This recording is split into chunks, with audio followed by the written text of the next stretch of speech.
Hi darlings, ನೀವೇನಾದರೂ Indian ಆರ್ಮಿಯಲ್ಲಿ work ಮಾಡಬೇಕಂತ ಅಂದ್ಕೊತಿದ್ರೆ ಇದೀಗ ವೇಕೆನ್ಸೀಸ್ ಅನ್ನೋದು ಖಾಲಿ ಇದ್ದು ಟೆಕ್ನಿಕಲ್ ಗ್ರಾಜ್ಯುಯೇಟ್ ಕೋರ್ಸ್ನಲ್ಲಿ ಇದೀಗ ವೇಕೆನ್ಸೀಸ್ ವಿವಿಧ ಡಿಪಾರ್ಟ್ಮೆಂಟ್ನಲ್ಲಿ ವೇಕೆನ್ಸೀಸ್ ಖಾಲಿ ಇರುತ್ತೆ. ಇನ್ನು ಈ ಒಂದು ವೇಕೆನ್ಸಿಗೆ ಅಪ್ಲೈ ಮಾಡಲು ನಿಮಗೆ ಮೇ 13ನೇ ತಾರೀಕಿಂದ ಶುರುವಾಗಿದ್ದು ಜೂನ್ 16ನೇ ತಾರೀಕು ಅಪ್ಲೈ ಮಾಡಲು ಕೊನೆ ದಿನಾಂಕ ಆಗಿರುತ್ತೆ. ಸೊ ಯಾರೆಲ್ಲ ಇಂಟ್ರೆಸ್ಟ್ ಇದ್ದು ಅಪ್ಲೈ ಮಾಡುವಂಥವ್ರು ಆನ್ಲೈನ್ ಮೂಲಕ ಈಗಲಿಂದನೇ ಅಪ್ಲೈನ ಮಾಡ್ಬೋದಾಗಿರುತ್ತೆ.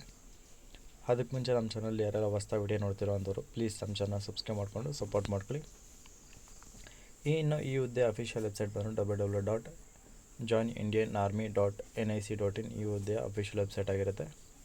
ಇನ್ನು ಈ ಒಂದು ಹುದ್ದೆಗೆ ಅಪ್ಲೈ ಮಾಡುವಂಥವ್ರು 20 to 27 ಅಂಡರಲ್ಲಿ ಯಾರೆಲ್ಲ ಇದ್ದಾರೋ ಅಂಥವ್ರು ಅಪ್ಲೈ ಮಾಡ್ಬೋದಾಗಿದ್ದು ಅದು ಕೂಡ ಅನ್ಮ್ಯಾರಿಡ್ ಮೇಲ್ ಕ್ಯಾಂಡಿಡೇಟ್ಗಳು ಅಪ್ಲೈ ಮಾಡ್ಬೋದಾಗಿರುತ್ತೆ. ಇನ್ನು ಇದು ಪ್ಯೂರ್ಲಿ ಇಂಜಿನಿಯರಿಂಗ್ ಬೇಸಿಸ್ನ ಹುದ್ದೆ ಆಗಿರೋದ್ರಿಂದ ಇಂಜಿನಿಯರಿಂಗ್ ಮಾಡಿರೋವಂಥವ್ರು ಹಾಗೆ BE.Tech MSc ಮಾಡಿರೋವಂಥವ್ರು ಅಪ್ಲೈನ ಮಾಡ್ಬೋದಾಗಿರುತ್ತೆ.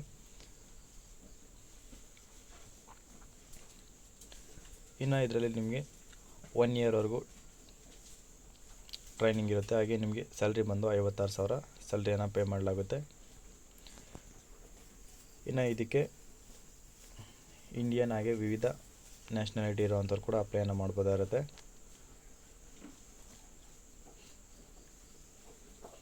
ಇನ್ನು ಇದರಲ್ಲಿ ಮಿನಿಮಮ್ ಫಿಸಿಕಲ್ ಸ್ಟ್ಯಾಂಡರ್ಡ್ಸ್ನ ನೋಡೋದಾದರೆ 2.4 ಕಿಲೋಮೀಟರ್ ರನ್ನಿಂಗ್ ಇರುತ್ತೆ. ಇದು 10 ಮಿನಿಟ್ಸ್ 30 ಸೆಕೆಂಡ್ ಕಂಪ್ಲೀಟ್ ಮಾಡಬೇಕಾಗಿರುತ್ತೆ. ಇನ್ನು ಪುಷ್ ಅಪ್ಸ್ ಬಂದು 40 ಇರುತ್ತೆ, ಫುಲ್ ಅಪ್ಸ್ ಬಂದು 6 ಇರುತ್ತೆ, ಸಿಟ್ ಅಪ್ಸ್ ಬಂದು 30 ಇರುತ್ತೆ, ಸ್ಕ್ವಾಟ್ಸ್ ಬಂದು 2 ಸೆಟ್ಸ್ ಆಫ್ ರಿಪೀಟೇಷನ್ ಇರುತ್ತೆ, ಹಾಗೂ ಲೀಗ್ಸ್ ಆಗಿ ಬಂದು 2 ಸೆಟ್ಸ್ ಆಫ್ 10 ರಿಪೀಟೇಷನ್ ಇರುತ್ತೆ. ಮತ್ತು ಸ್ವಿಮ್ಮಿಂಗ್ ಕೂಡ ನೀಡಲಾಗುತ್ತೆ. ಫಂಡಮೆಂಟಲ್ ಆಫ್ ಸ್ವಿಮ್ಮಿಂಗ್ಸ್ ಇರುತ್ತೆ ನಿಮಗೆ. ಇನ್ನು ಇದರಲ್ಲಿ ನಿಮಗೆ ಬೇಕಾಗುವಂಥ ಎಜುಕೇಷನ್ ಕ್ವಾಲಿಫಿಕೇಷನ್ ಒಂದು ಮೇಜರ್ ಆಗಿ ಬಂದು BE.Tech MSc in computer science ಯಾರೆಲ್ಲ ಮುಗಿಸಿದ್ರು ಅಂಥವ್ರು ಅಪ್ಲೈಯನ್ನು ಮಾಡ್ಬೋದಾಗಿರುತ್ತೆ. ಇನ್ನು ಈ ಒಂದು ವೇಕೆನ್ಸಿ ಯಾರೆಲ್ಲ ಫೈನಲ್ ಇಯರ್ ಅಥವಾ ಫೈನಲ್ ಸೆಮ್ ಓದ್ತಿರೋ ಅಂಥವ್ರಿಗೆ ಅವ್ರಿಗೆ ಯಾವುದು ಅಲೋ ಇರೋದಿಲ್ಲ.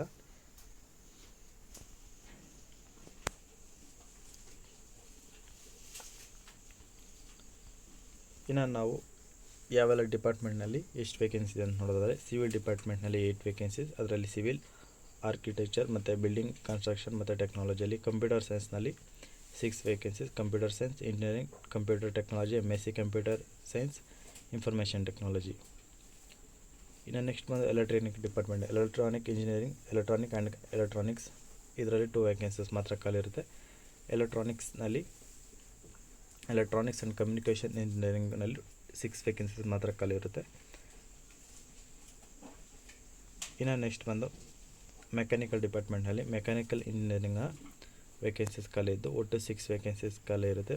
ಪ್ರೊಡಕ್ಷನ್, ಆಟೋಮೊಬೈಲ್, ಇಂಡಸ್ಟ್ರಿಯಲ್ ಅಥವಾ manufacturing, industrial and engineering and manufacturing, ಹೀಗೆ ವಿವಿಧ ಡಿಪಾರ್ಟ್ಮೆಂಟ್ನಲ್ಲಿ ವೇಕೆನ್ಸೀಸ್ ಖಾಲಿ ಇರುತ್ತೆ.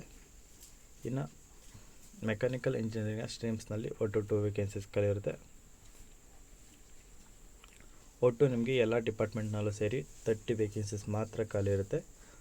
ಅಪ್ಲೈ ಮಾಡುವಂಥವ್ರು ಬೇಗ ಅಪ್ಲೈ ಮಾಡಿ. ಹಾಗೆ ಈ ಒಂದು ವೇಕೆನ್ಸಿಗೆ ಯಾವುದೇ ಎಕ್ಸಾಮ್ ಇರೋದಿಲ್ಲ, ಅಪ್ಲಿಕೇಶನ್ ಫೀಸ್ ಇರೋದಿಲ್ಲ, ಎಕ್ಸಾಮಿನೇಷನ್ ಫೀಸ್ ಏನೂ ಇರೋದಿಲ್ಲ. ನಿಮ್ಮ physical standard exam, medical examination, interview ಇದ್ರ ಮೂಲಕ ಆಯ್ಕೆ ಮಾಡಲಾಗುತ್ತೆ.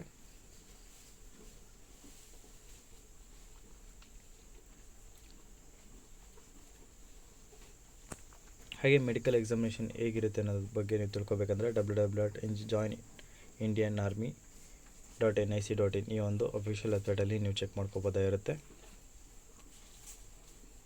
ಇನ್ನು ಟ್ರೈನಿಂಗ್ ಪೀರಿಯಡ್ ಬಂದು ನಿಮಗೆ 12 ಮಂತ್ ಅಂದರೆ 1 ಇಯರ್ವರೆಗೂ ನಿಮಗೆ ಟ್ರೈನಿಂಗನ್ನು ನೀಡಲಾಗುತ್ತೆ. ಹಾಗೆ ನಿಮಗೆ ಮ್ಯಾರೇಜ್ ಡ್ಯೂರಿಂಗ್ ಟ್ರೈನಿಂಗ್ ಅಂದರೆ ಟ್ರೈನಿಂಗ್ ಟೈಮ್ದಲ್ಲಿ ನಿಮಗೆ ಮ್ಯಾರೇಜ್ ಮಾಡ್ಕೋಬೋದಾ ಅನ್ನೋದು ಏನಾದರೂ ಇದ್ದರೆ ಆ ರೀತಿ ಮ್ಯಾರೇಜ್ ಮಾಡ್ಕೊಳೋವಾಗಿಲ್ಲ. ನಿಮಗೆ ಟ್ರೈನಿಂಗ್ ಕಂಪ್ಲೀಟ್ ಆಗೋವರೆಗೂ ನಿಮಗೆ ಮ್ಯಾರೇಜ್ ಮಾಡ್ಕೊಳೋದಕ್ಕೆ ಪರ್ಮಿಷನ್ ಇರೋದಿಲ್ಲ. ಒಂದು ವೇಳೆ ನೀವು ಮಾಡ್ಕೊಂಡಿದ್ದೆ ಅದಲ್ಲಿ ಅಂಥ ಕ್ಯಾಂಡಿಡೇಟ್ಗಳನ್ನ ಡಿಸ್ಚಾರ್ಜ್ ಮಾಡಲಾಗುತ್ತೆ. ಇನ್ನು ನೆಕ್ಸ್ಟ್ ಬಂದು ಕಾಸ್ಟ್ ಆಫ್ ಟ್ರೈನಿಂಗ್ ಟೈಮಲ್ಲಿ ನಿಮಗೆ ಎಷ್ಟು ಅಮೌಂಟ್ ಖರ್ಚಾಗುತ್ತೆ ಅಂದರೆ 16,260 ರೂಪಾಯಿ ಅಮೌಂಟ್ ಪರ್ ವೀಕ್ಗೆ ಖರ್ಚಾಗುತ್ತೆ.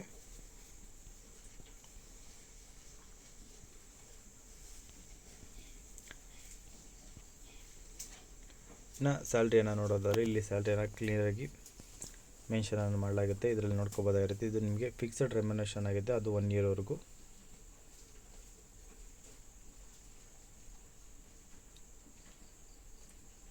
ಯಾವ ಸರ್ವಿಸ್ಗೆ ಎಷ್ಟು ಅಮೌಂಟ್ ಪೇ ಮಾಡಲಾಗುತ್ತೆ ಅಂತ ಇಲ್ಲಿ ಪೇ ಮಾಡಲಾಗಿರುತ್ತೆ. ಇನ್ನು ನೆಕ್ಸ್ಟ್ ಇದರಲ್ಲಿ ಫಿಕ್ಸೆಡ್ ರೆಮ್ಯುನೇಷನ್ ಬಂದು 56,100 ರೂಪಾಯಿ ಇರುತ್ತೆ.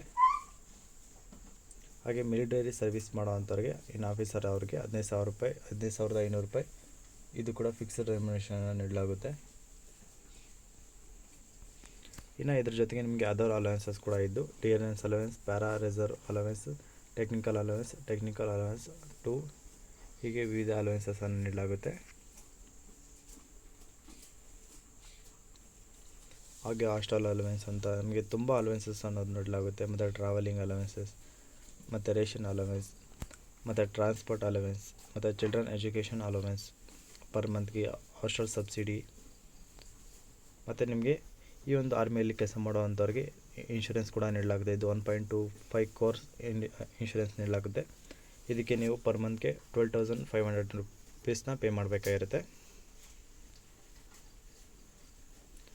ಇನ್ನು ಅಪ್ಲೈ ಮಾಡೋಂದ್ರೆ ಆಲ್ರೆಡಿ ಹೇಳಿದಾಗೆ ಅಫಿಷಿಯಲ್ ವೆಬ್ಸೈಟ್ ಮೂಲಕ ನೀವು ಹೋಗಿ ಅಪ್ಲೈನ ಮಾಡ್ಬೋದಾಗಿರುತ್ತೆ.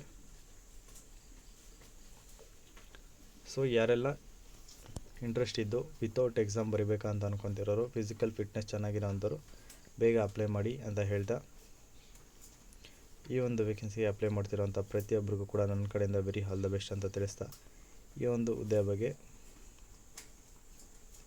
ನಿಮ್ಗೆ ಏನು ಅನಿಸ್ತು ಅಂತ ಕಮೆಂಟ್ ಮಾಡಿ. ಹಾಗೆ ಈ ಒಂದು ವಿಡಿಯೋ ಇಷ್ಟರ ಲೈಕ್ ಮಾಡಿ, ಕೆಲಸ ಹುಡುಕ್ತಿರೋಂಥವ್ರಿಗೆ ಶೇರ್ ಮಾಡಿ ಅಂತ ಹೇಳ್ತಾ, ಇದೇ ಥರದ ಹೆಚ್ಚಿನ ಉದ್ಯೋಗ ಮಾಹಿತಿಯಾಗಿ ತಪ್ಪದೆ ನಮ್ಮ ಚಾನಲ್ ಸಬ್ಸ್ಕ್ರೈಬ್ ಮಾಡಿಕೊಂಡು ಪ್ಲೀಸ್ ಸಪೋರ್ಟ್ ಮಾಡಿ ಅಂತ ಕೇಳ್ತಾ, ಇಲ್ಲಿಗೆ ಈ ಒಂದು ವಿಡಿಯೋನ ಮುಗಿಸ್ತಾ ಇದ್ದೀನಿ. ಧನ್ಯವಾದಗಳು.